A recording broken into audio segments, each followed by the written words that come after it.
So the temporal parameters for this project range from dynasty 7 to 11 that spans the important period known as the First Intermediate Period, a time in Egyptian history that witnessed profound social and political transformations, including regional conflict, civil war, immigration of foreign people, environmental issues, and a reversal of fortunes for many of its citizens, resulting in the inversion of the known social hierarchy. No longer perceived as Egypt's first dark age, the First Intermediate Period is now considered a period of transformation, with increasing prosperity for the non-elites, greater cultural complexity that demonstrates continuity and creative responses to change, with advanced displays of selfhood for all population segments. Although this critical period has received extensive studies, comprehensive research into the lives of women during this period remains largely unexplored. Historically, researchers have uncovered information about First Intermediate Period women through their burial context, including their biographical inscriptions. Published research on these inscriptions often focus on exceptional individuals, or they have become subsumed within Old Kingdom or Middle Kingdom women's studies. This new project aims to break new ground by focusing solely on the First Intermediate Period women, examining a broader spectrum of the female population, including those from underrepresented social levels, leveraging the unique archaeological and epigraphical evidence available for this period. In order to inform this project, the online lecture series, featuring 4 presentations over the next year, will explore various aspects of agency during the First Intermediate Period and beyond. Distinguished scholars such as today's speaker, Dr. Wojciech Ejsmond, will share their expertise on diverse topics relevant to this project. The purpose of this series is to enrich colleagues, students, and the general public's understanding of this crucial period. Each lecture will be recorded and made available in the Czech Institute of Egyptology YouTube channel for future viewing. We are in for a real treat today with my dear friend and colleague, Dr. Wojciech Ejsmond, who will share his knowledge on the overlooked Nubian women of the First Intermediate Period. For those who do not yet know him, he is an archaeologist specializing in the 4th and 3rd millennium BC in Egypt. He is a graduate of the University of Warsaw and is an assistant professor at the Institute of Mediterranean and Oriental Cultures of the Polish Academy of Sciences in Warsaw, and he is the co-director of the Warsaw Mummy Project. He is also directing an archaeological mission at Jebelen, or Gebelein, depending on which way you want to pronounce it, in southern Egypt, which is exploring various aspects of the provincial culture along the Nile. He recently concluded his postdoctoral fellowship, Rethinking Nubian Identity in Egypt during the 3rd millennium BCE, at the Rhenish Friedrich Wilhelm University of Bonn, at the Institute of Archaeology and Cultural Anthropology and the Department of Egyptology. This important project was financed by NAWA, which is the Polish National Agency for Academic Exchange. So I'm going to stop sharing and stop talking so we can listen to this wonderful paper that we're all looking forward to hearing. And I'll hand that over to you. I do ask that everyone who may have their videos on to actually turn them off so we can actually try and hold the stability of the internet and everyone can have a great experience with this presentation. The floor is yours. Thanks very much, Wojciech. Good morning, everybody, or good evening, depending where are you. So, thank you very much for kind words. And it's an honor for me to inaugurate this lecture series with my talk. Can everybody hear me and see changing slides on my presentation? All right. Good. So, I think the topic of Nubian women is overlooked, and well, why is that? Because they are barely visible in archaeological record. But let's start from short introduction. When are we? As Sue already introduced the First Intermediate Period, and I cannot agree more with what she already said. I would like to just underline the fact that the first intermediate period, also known as the times of the regions, the term coined by Ludwig Morens, is not a period of collapse or dark ages, but it's also it's a time of flourishing of provincial areas, changes in patterns of good consumption and various behaviors. All of this shaped local identities on various levels. And since more people are recorded or attested in available archaeological record and imagery, we can see more groups, including minorities or previously unseen groups. There are various ways to approach ethnic identities. For example, Antonio Loprieno proposed in his topos and mimesis theory a structuralistic approach to this very complex issue. But this approach is designed for literary sources, not archaeology, not imagery, so it cannot be applied in full extent, but it's very inspiring, and it was already applied into various contexts by a number of scholars. So according to this approach, foreigners in topos means people as a group, foreigners as a group, hostile foreigners who are endangering and threatening math, that is the world order, the Egypt itself, which is contrasted by, to a certain extent, by mimesis. So foreigners, but more specific groups which are useful to Egypt and Egyptians. And this approach was applied into various contexts.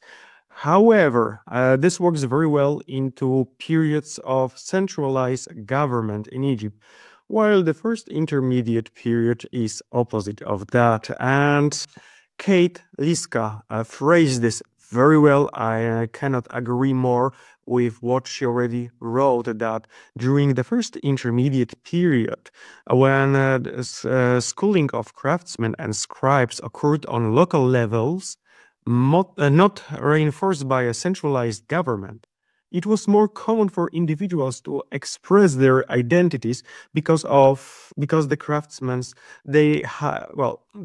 were not confined by artistic conventions and decorum. So yeah, there was more liberty. People could express their identities more freely, not restrained by court conventions we can see, for example, in Old Kingdom or Middle Kingdom royal cemeteries.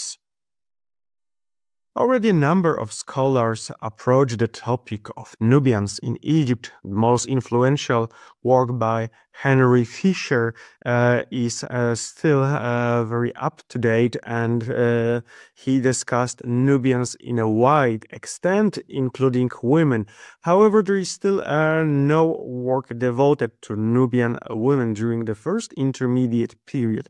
However, Solange Ashby mentioned Nubians Nubian women of the first intermediate period in her paper. Nevertheless, Nubian women are still seem to be an overlooked group. But let's start to define things. Who are Nubians? What do I mean by Nubians? It is an ethnic group attested in ancient Egyptian sources as Nehesi or Nehesit in female form, and this is an ethnic name.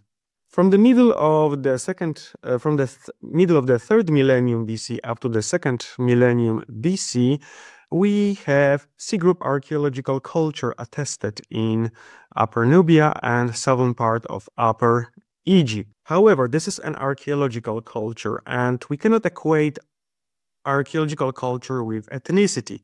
It can overlap, it can be very similar, but archaeological culture is mainly expressed through material culture. This is what is most visible in the archaeological record.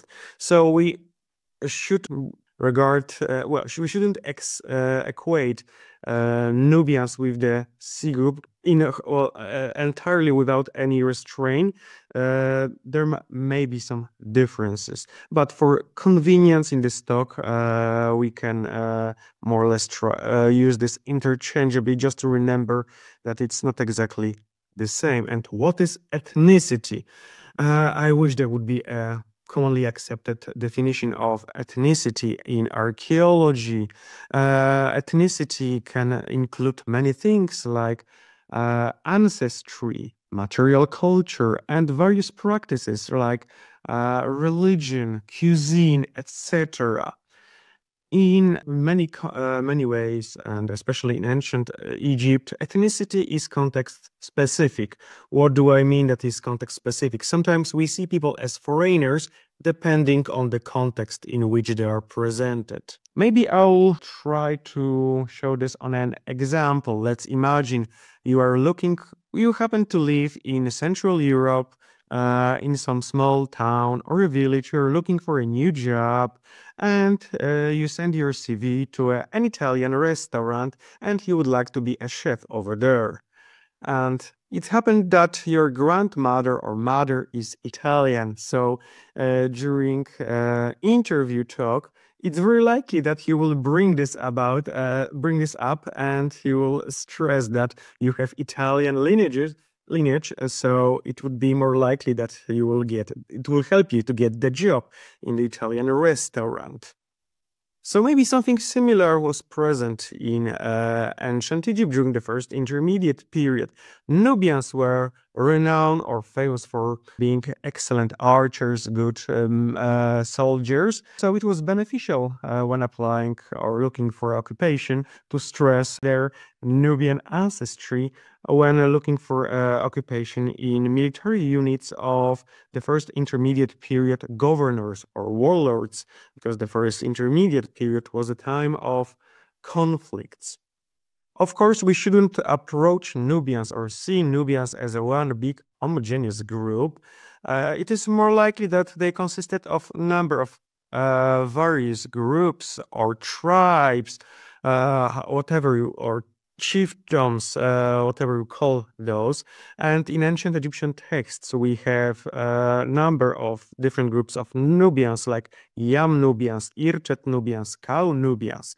Some of those groups were living beyond Egypt, others were living in Egypt. And they probably some of them integrated into Egyptian society in various ways, and they have different relations with various local potentates or people from various regions of Egypt. How do we recognize a Nubian when we see one?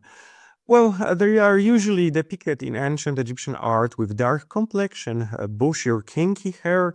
They are often wearing fillets, and their most characteristic element of garment is a sash placed on their waist, completed by a often colorful pendant, as you can see over here. And you can see various colors and designs of these pendants.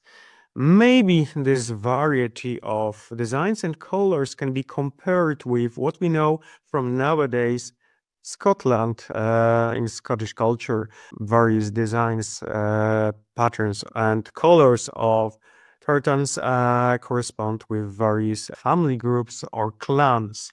So perhaps something similar was happening in the first intermediate period Egypt. We mainly see Nubians in a military context as soldiers, especially bowmen, and Nubian archers are attested at a number of archaeological sites in Upper Egypt. But we shouldn't limit them only to this context.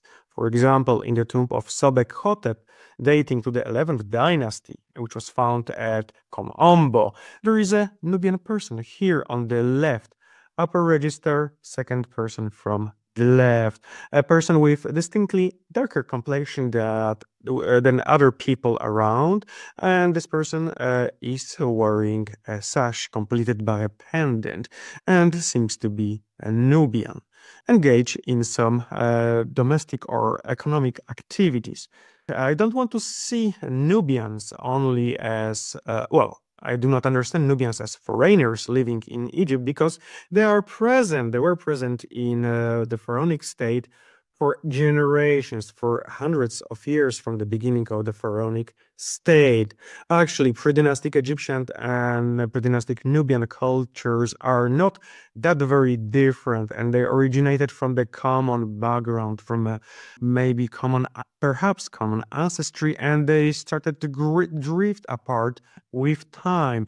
And Nubians were nomadic and semi-nomadic groups who were traveling along the Nile Valley, and the borders were somehow fluid.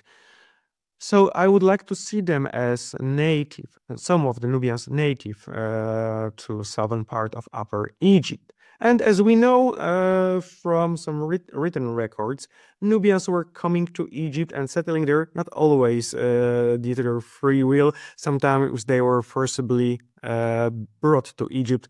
For example, Pharaoh Snefru organized a military campaign to Nubia, bringing back 7,000 male and female captives.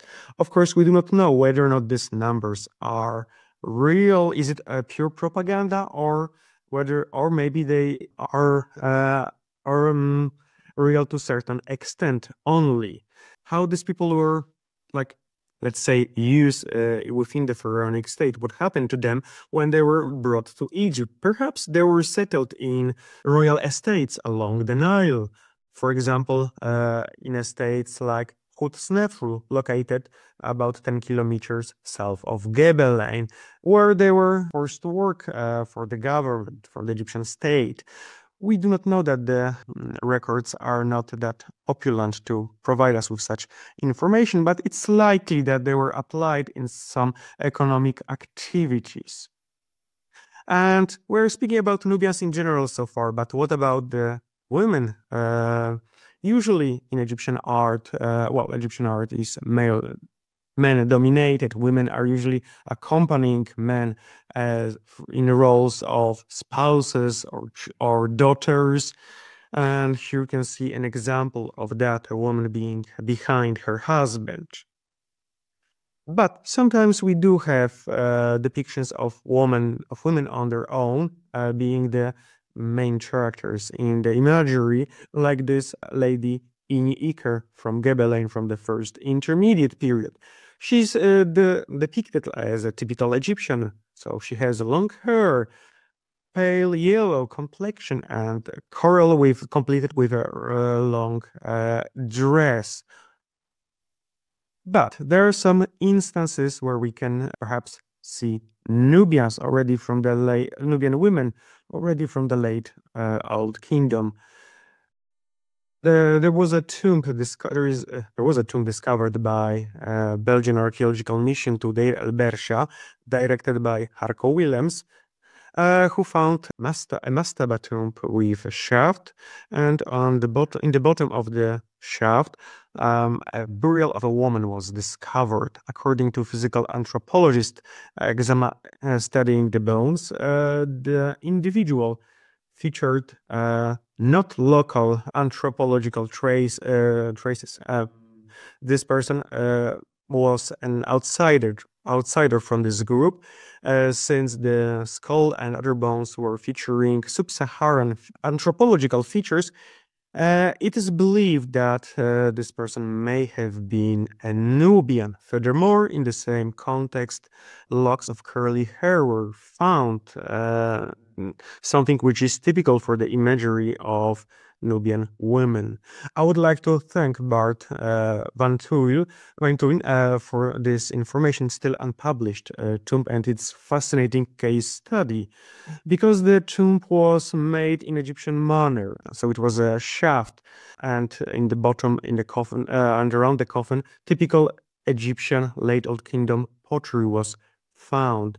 So maybe there were more such burials at other sites overlooked by explorers when the cemeteries were excavated. But we will focus today on the Gebelein microregion, which is my case study. Gebelein is located about 30 kilometers southwest of Luxor on the west bank of the Nile.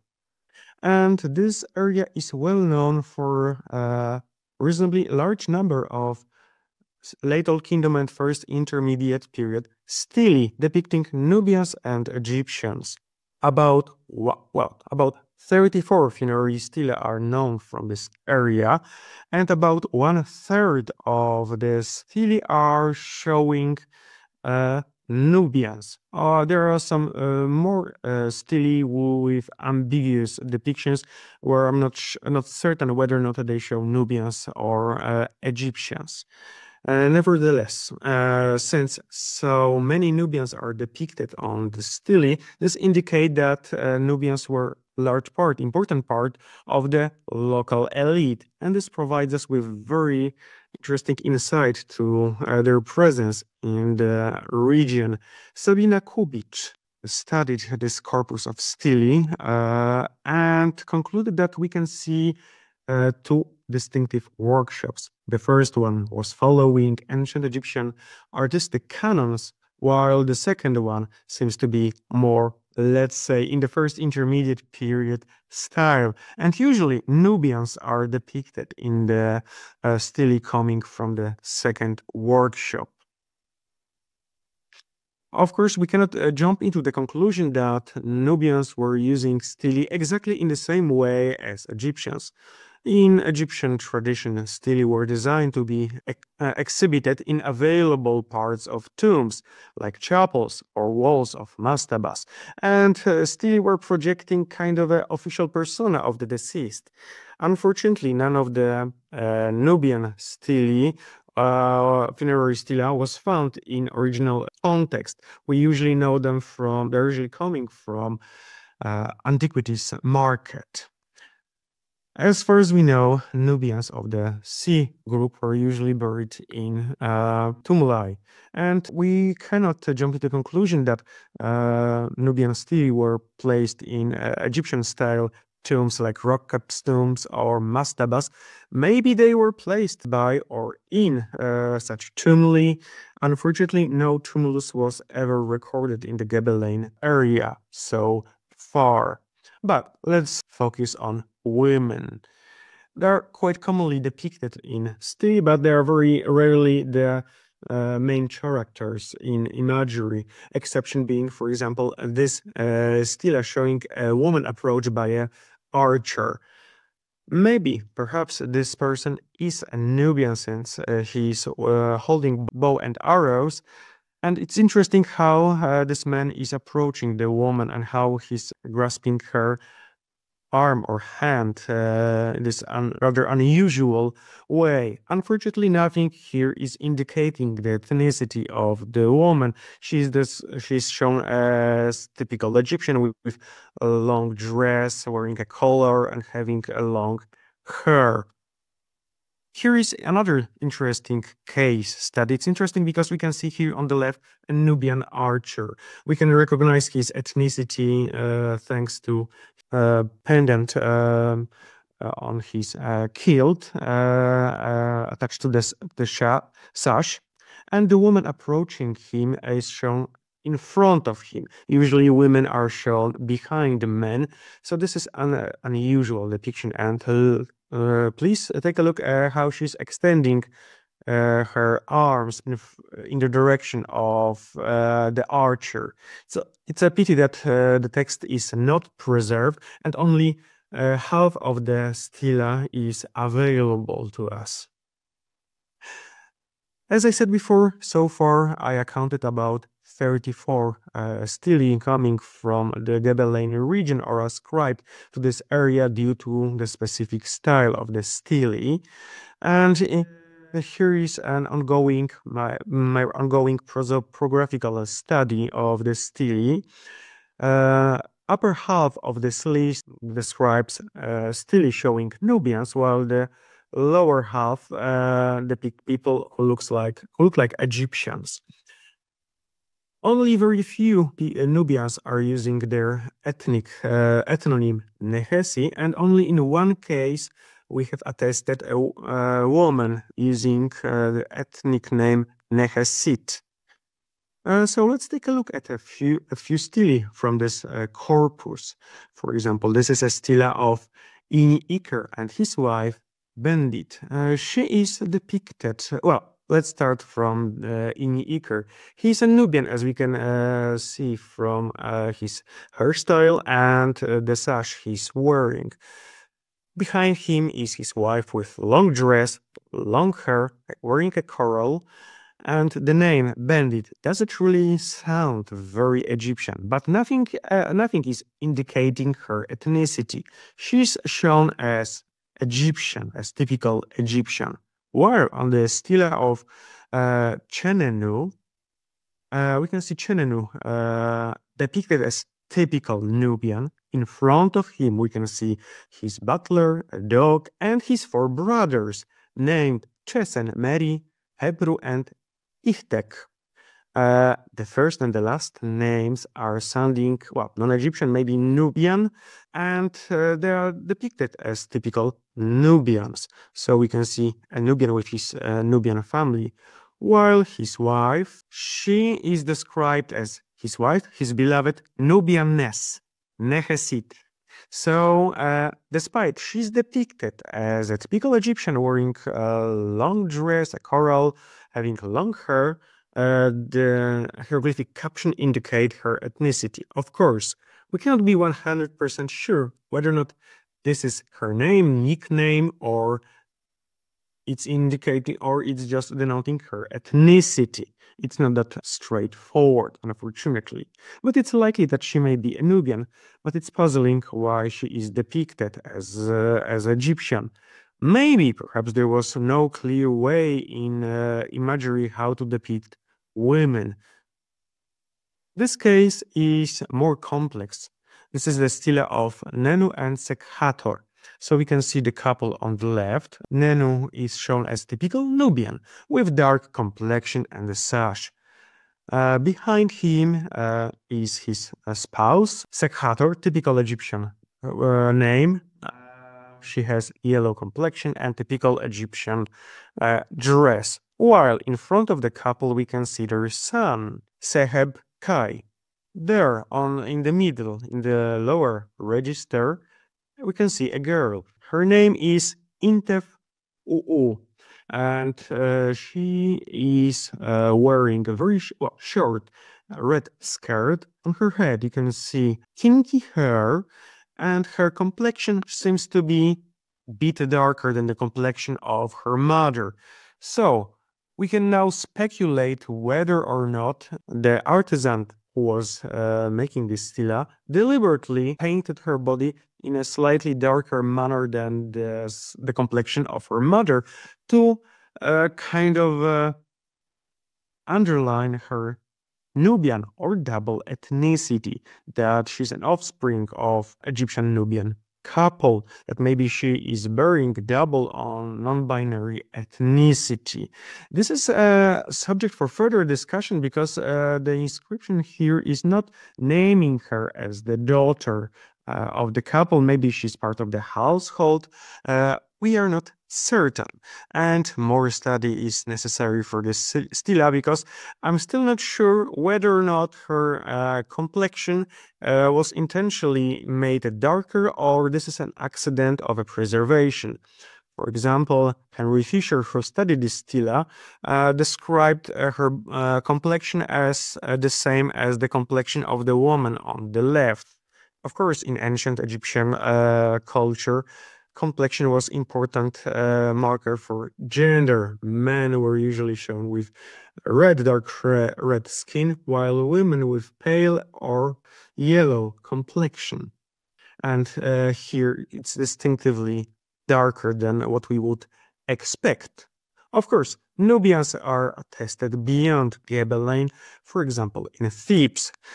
This is an interesting figurine coming from Deir el-Bahari, dating to the reign of Mentuhotep II. And by the colorful skirt and the dark complexion of this individual, we can assume that this is a Nubian woman. But we know we can say very little about this, since it's kind of out of her context, and we do not know what was the scene in which she was included. But since we are in the Deir el-Bahari, we cannot not mention the funerary complex of Mentuhotep II, where several tombs of his wives were found in the rear part of the complex over here. These burials are dating to the phase B of the mortuary complex, and perhaps they were in some way related to the nearby temple of Hathor. The women buried in this complex bore the title of the king's sole ornament, and they are thought to be the royal wives. And also they were related to the local cult of Hathor. They bore the titles of the priestess of Hathor. And I would like to discuss today two tombs from this complex. The first one belonging to Ashait. Her tomb is one of the most richly decorated. In her burial chamber, we can find wall decorations where we can see the queen sitting on a chair. She's depicted with dark complexion and short hair. She's wearing bracelets and corals. But when we'll take a look at her sarcophagus, it's not painted. It was left as we can see it today. And if by any chance the pigments in her tomb would not survive, we would assume that she was Egyptian, because nothing in her dress is indicating her Nubian ancestry. However, when we'll take a look inside of her sarcophagus, her ethnic background is obvious. She's depicted with dark brown and brown complexion. In the upper these are the facsimiles of the interior decoration of her sarcophagus. In the upper one, on the left-hand side, we can see her wearing a colorful, dark dotted skirt, something not that common, not attested context of Egyptian women, so indicating her foreign ancestry. Also, furthermore, when we look in the lower facsimile on the right-hand side, we will see two Magi women with distinct black complexion and short curly hair. So this case is very well showing that it was a deliberate move to show Ashait as a Nubian. But it's more complex. Here you can see the images they currently took when I was visiting the Egyptian Museum in Cairo. So you can see the details of the depictions of the queen and the Magi women, and take a notice how their curly hair were marked in a very precise way to describe that they are foreigners. But here we can see a relief from the funerary chapel of Ashait, where she is depicted with pale yellow or yellow complexion. And there is a pattern outside of her coffin, and in the funerary chapel she is depicted as more or less like Egyptian, while in the interior of her tomb and in the interior of her sarcophagus, she's shown as a Nubian. Maybe we can speculate that parts of the tomb which were designed to be shown outside, like the outside of the coffin and outside, and available accessible chapel, were showing her let's say, official look as the royal consort, as Egyptian, while the interior of her tomb and interior of her sarcophagus were aiming to show her more personal, more intimate identity as a Nubian. Of course, this is only a speculation. Of course, there is another a woman buried in this complex, which bear un-Egyptian ethnic markers, Queen Kemsit. She is depicted with short hair, and on the right hand side you can see that she had a curly hair, while on the left hand side you can see her depiction with still preserved polychromy. What I found surprising is the difference between the watercolor on the right upper hand side facsimile, where her skin is shown as dark red, a similar color to the skin complexion of her servant, while when you will take a look at the image, it's more pale. So I'm not sure whether or not this is a result of the preservation and something happened in the meantime, or she was originally shown like that. Also, you can notice the intricate, very precise pattern of her dress with this feather pattern, maybe alluding to her religious function related to the king, and as kind of a supporter or protection, divine protection for the king. Yeah, unfortunately, only fragments of this tomb survived nowadays, so it's hard to say anything more. But we can see here that royal women of foreign extraction, and why their ethnicity was shown in such prominent, underlined way. Why Mentuhotep underlined that he married or had in his entourage Nubian women. Perhaps he wanted to strengthen his relations with Nubians by showing, hey guys, look, I have Nubian wives, my family therefore is partly Nubian, and maybe this was helping him to find support from Nubian chiefs. We do not know that. From the other hand, marrying foreign women in Egyptian culture was a sign of superiority. That's why Egyptian princesses were not married off to foreign rulers, but they were staying always in Egypt. So maybe this is the way how Mentuhotep II was manifesting that he's also controlling Nubians within his realm. And now we are actually approaching the end of the first intermediate period, so the political reorganization of the country, reunification of the country, and the beginning of the centralized Middle Kingdom.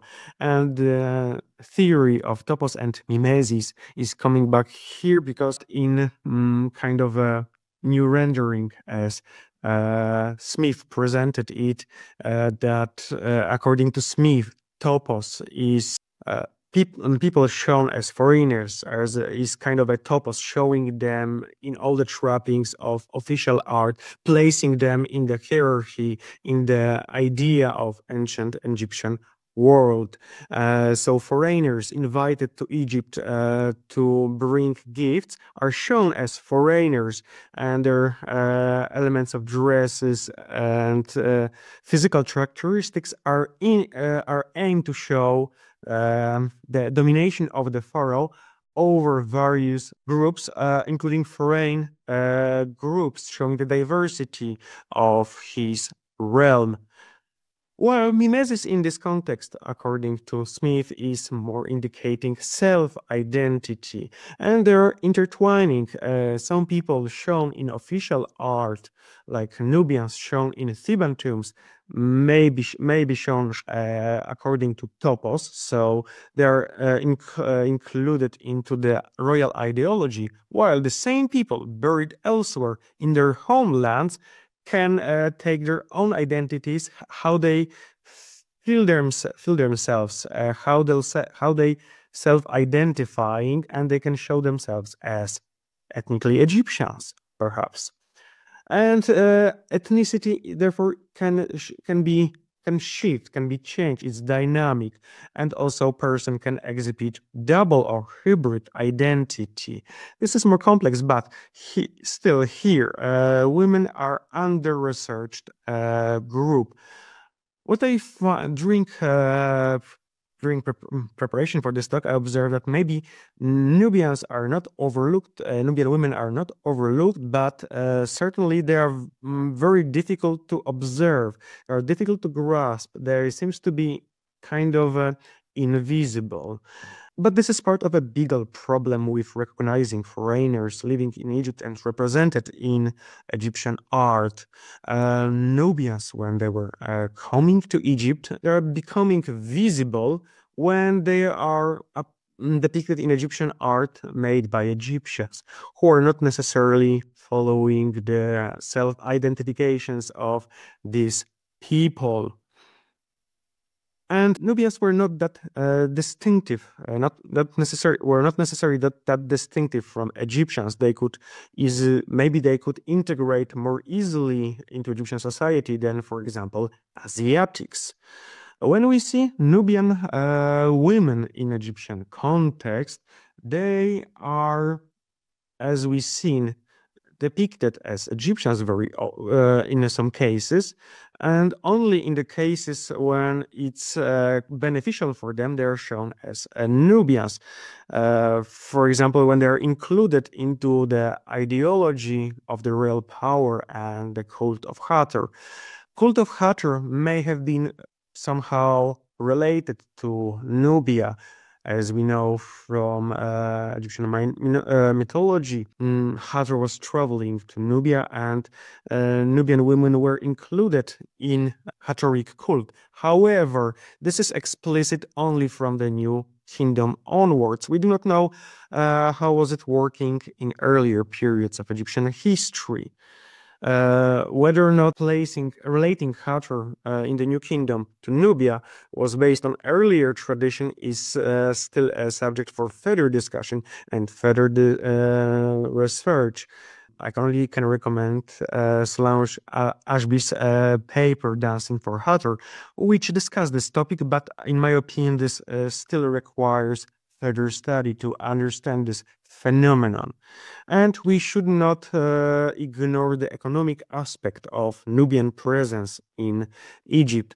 Wolfram Grajecki, in his very recent paper, discussed the interesting phenomenon that, for example, Asiatic people are called Asiatics by Egyptians, but never call themselves Asiatics, while Nubians, they're often call themselves Nubians, which express their prowess of being Nubian.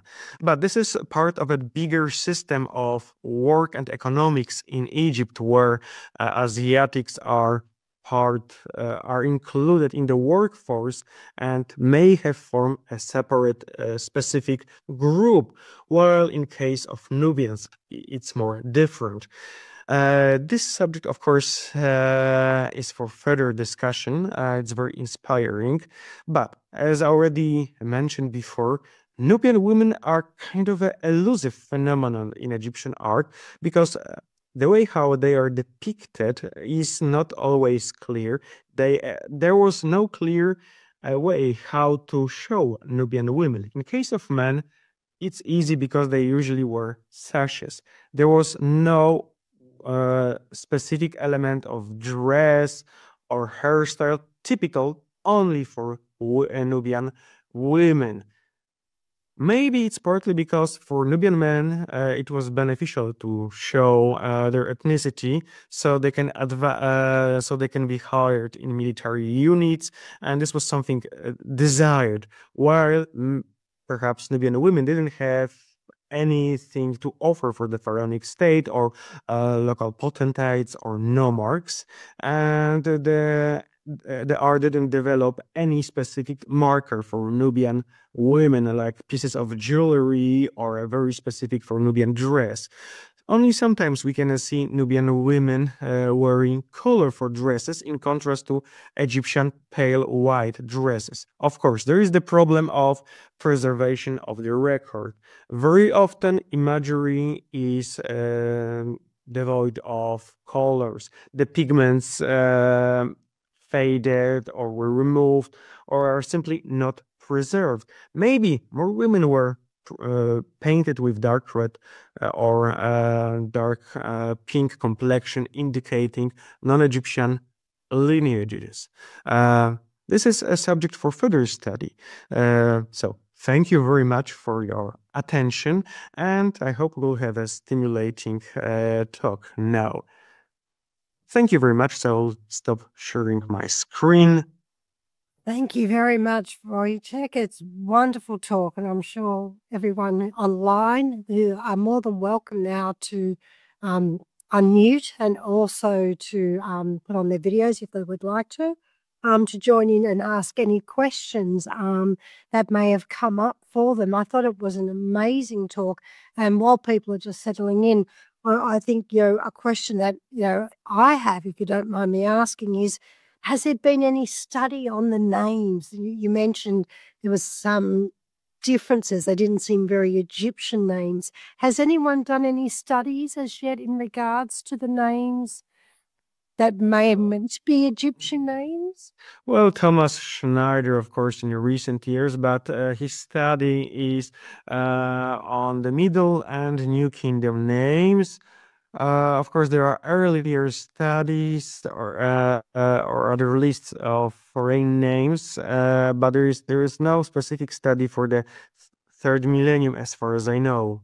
Mm-hmm. Great, thank you. Does it would be very interesting to study the Nubian names, because it's often, I'm not sure whether or not this name is Nubian or Egyptian. And of course, thank you for your kind words. It's too kind, because this talk was very difficult actually to prepare, because as you can see, the evidence is not clear. It's hard to reach any conclusions.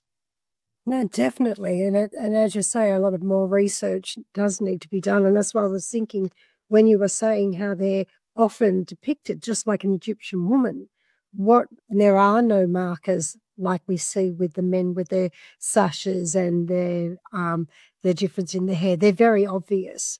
So yeah, I thought the names may be one key way that we can actually look into. I'm just going to have a look in the chat. We've got from Tony, many thanks. It was very instructive. And Sonia, she had to dash off, but thought it was really interesting and wanted to thank you. Aaron D'Souza has his hand up. If you would like to unmute and turn on your video, Aaron, and ask your question, please feel free. Hi, Sue. And thanks, Wojciech. I won't turn my camera on because it's about 9 p.m. here. We're in the middle of a thunderstorm, so okay. I don't have any lights on. But just one question or thought that I had. So the idea of sort of women not being visible because they don't have sort of distinctive markers or their skin is not brown or things like that. Have you looked at burials of Nubian women from places like Hierakonpolis? There's HK27C at Hierakonpolis, the big cemetery at Aniba, which is all sort of dated to the first intermediate period, Middle Kingdom times. There are burials of Nubian women where they are wearing distinctive jewelry, beaded clothing, that sort of thing. So that might give you some clues. And like one thought that I had on the depictions of Queen Ashait, there's when you had the facsimile images in the top image, which I'd not noticed before actually, the skirt where she has the skirt with the black dots on it. I kind of wondered, there is certainly in Pangrave burials, and I think also in the burials of the women at the Mentuhotep complex, there's this particular type of fabric that looks like a towel that's got loops on it. So I wondered if that maybe is what that could be.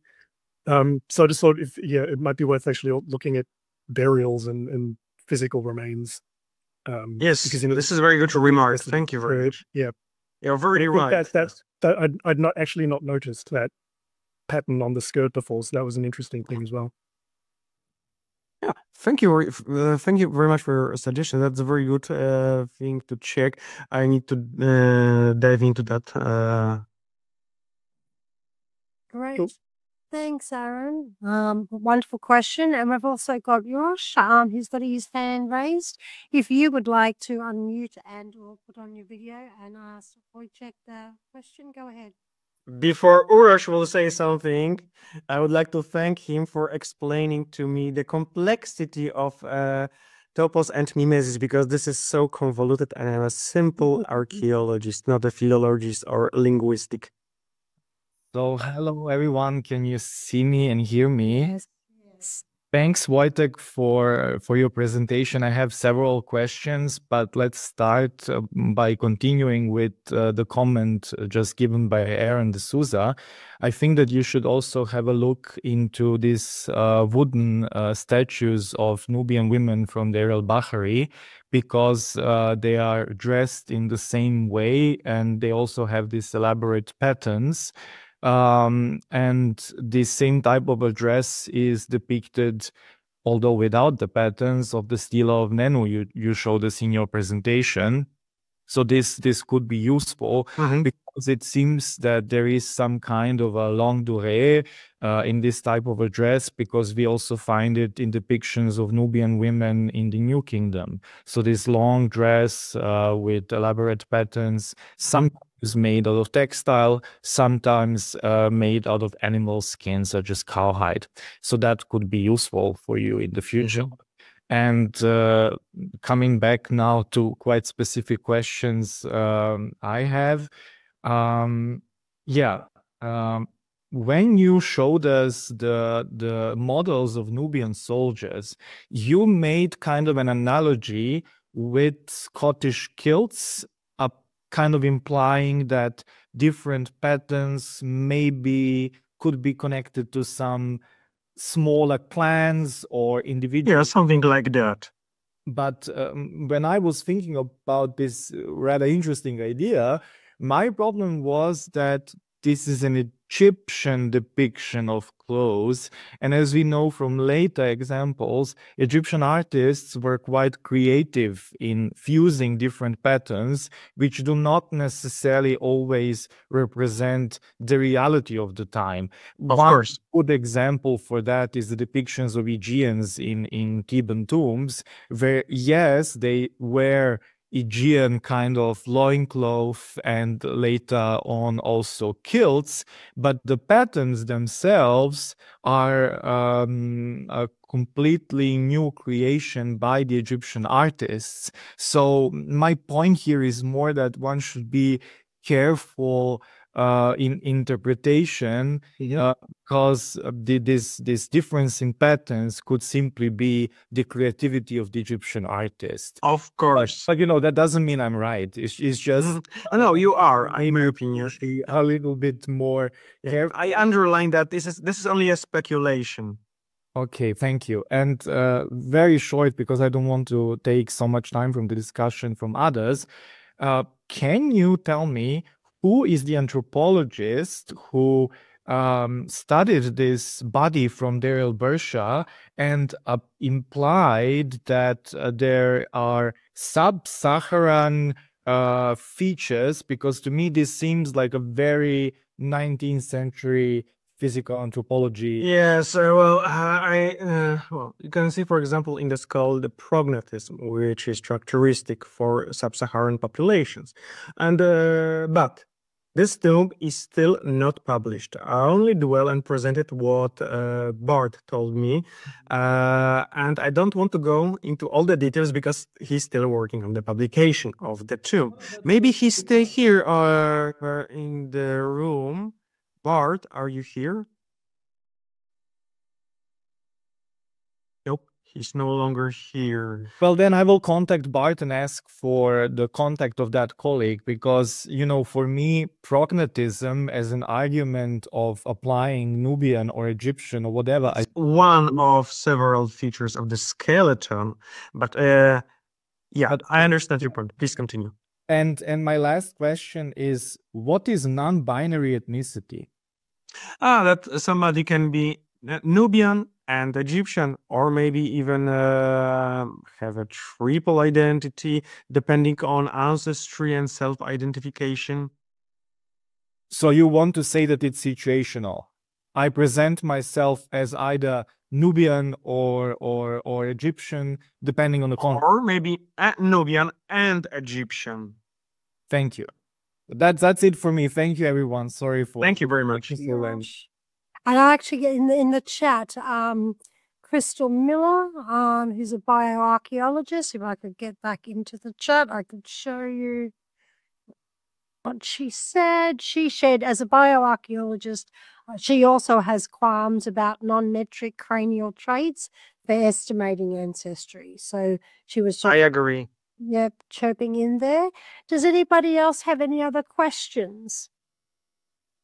And Aaron's also seconds a question about the concept of non-binary ethnicity. So we have certainly opened up quite a lot of different thoughts and different questions that are coming through. And this is exactly what I was hoping for when we're looking, at something that, the first intermediate period has in many ways been greatly studied, but in other ways it's still such a unknown period. So I think it's really, really good that this sort of dialogue is opening up, and I hope it can continue. Does anybody else have a question or comment for our wonderful speaker today? I can see if there's any hands Well, up. thank you very much for your feedback and questions and comments, because this helps me to develop my research. It's still, I'm still working on this. Well, which is good, and I think that we've got a lot of crossover in regards to my work as well. So I'm sure that we're going to have a lot of conversation ourselves. I'm just going to also, before, if I could work out how to work everything, here we go. I'm just going to put up one of our next events that we'll be doing, which is the actual, I'll get it going. Let's have a look.